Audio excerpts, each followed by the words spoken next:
Can you tell me the different types of BPO? Customer support services, technical support services, telemarketing services, help desk services, insurance processing. You are selected. Thank you. One time or another, you've probably had to force yourself to stay awake, maybe while driving or when you're in a long lecture. In these situations, you are exerting control over your sleep-wake cycles.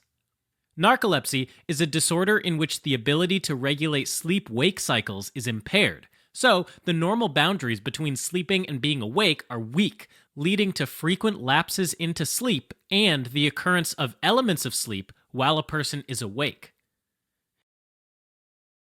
In a deep part of the brain called the hypothalamus, there is a special group of neurons that help stabilize wakefulness and sleep. These neurons produce the neurotransmitters orexin A and B, also called hypocretin 1 and hypocretin 2, which connect to key sites in the brainstem and elsewhere that regulate wake and sleep states. Specifically, orexins have an excitatory effect, which helps stabilize wakefulness across the day and sleep throughout the night.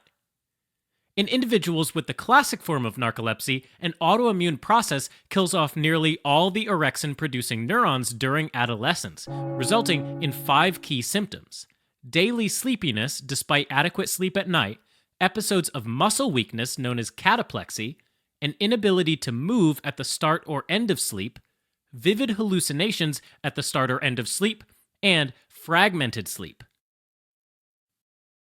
Sleepiness is usually the most challenging symptom. People with narcolepsy can doze off with little warning, usually when sitting down, like in class or while working at a computer, but they generally don't sleep more than healthy people do in a given 24-hour period. Most individuals with narcolepsy find that a short 15-minute nap substantially improves their alertness for a few hours, which suggests that the sleepiness of narcolepsy is caused by a problem with the brain circuits that normally promote full alertness, rather than the poor quality or insufficient sleep. Normally, when a healthy person goes to bed, they go through the sleep cycle lasting an hour or more before they reach rapid eye movement, or REM sleep, which is the stage of sleep characterized by dreaming. People with narcolepsy fall asleep very quickly, in as little as 5 minutes, and they often enter REM sleep in just a few minutes. This can result in very vivid dreams, even with brief naps. Alright, the second major symptom is cataplexy. Cataplexy refers to episodes of muscle weakness which are triggered by strong emotions. Positive emotions, such as laughing at a joke or winning a game, are the most common triggers, but cataplexy sometimes occurs with intense anger. Much of the time, the weakness affects only the face and neck, but severe episodes can cause total body weakness or paralysis, causing the person to slump to the ground, unable to move for a minute or two, even though they are awake.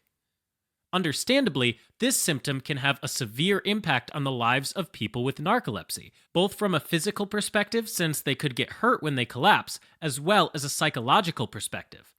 People with narcolepsy may feel anxious about having cataplexy in public, leading some to avoid situations that might elicit an episode, such as a party or wedding. The third symptom is hallucinations around the edges of sleep.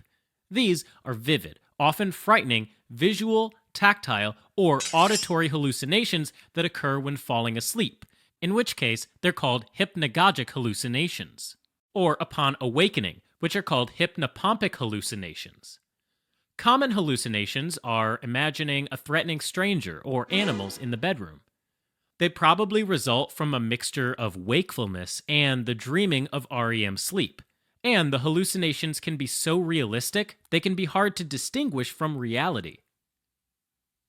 Sleep paralysis is the complete inability to move for a few moments to a few minutes immediately after awakening, or just when falling asleep.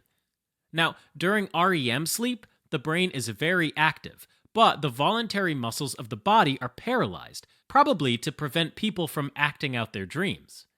This paralysis generally subsides before we wake up, but occasionally we regain consciousness before the paralysis has worn off. Episodes of sleep paralysis can even be more frightening because the immobility might be accompanied by hypnopompic hallucinations or a sense of suffocation. Both sleep paralysis and hypnagogic hallucinations can occur in healthy people if they've not been getting enough sleep. Though people with narcolepsy are sleepy through much of the day, many also have fragmented sleep at night. This means they spontaneously wake up several times a night, and it can take 10 to 15 minutes to fall back asleep. Interestingly, only a minority of people with narcolepsy experience all 5 symptoms, which can make it hard to distinguish narcolepsy from other disorders that cause sleepiness.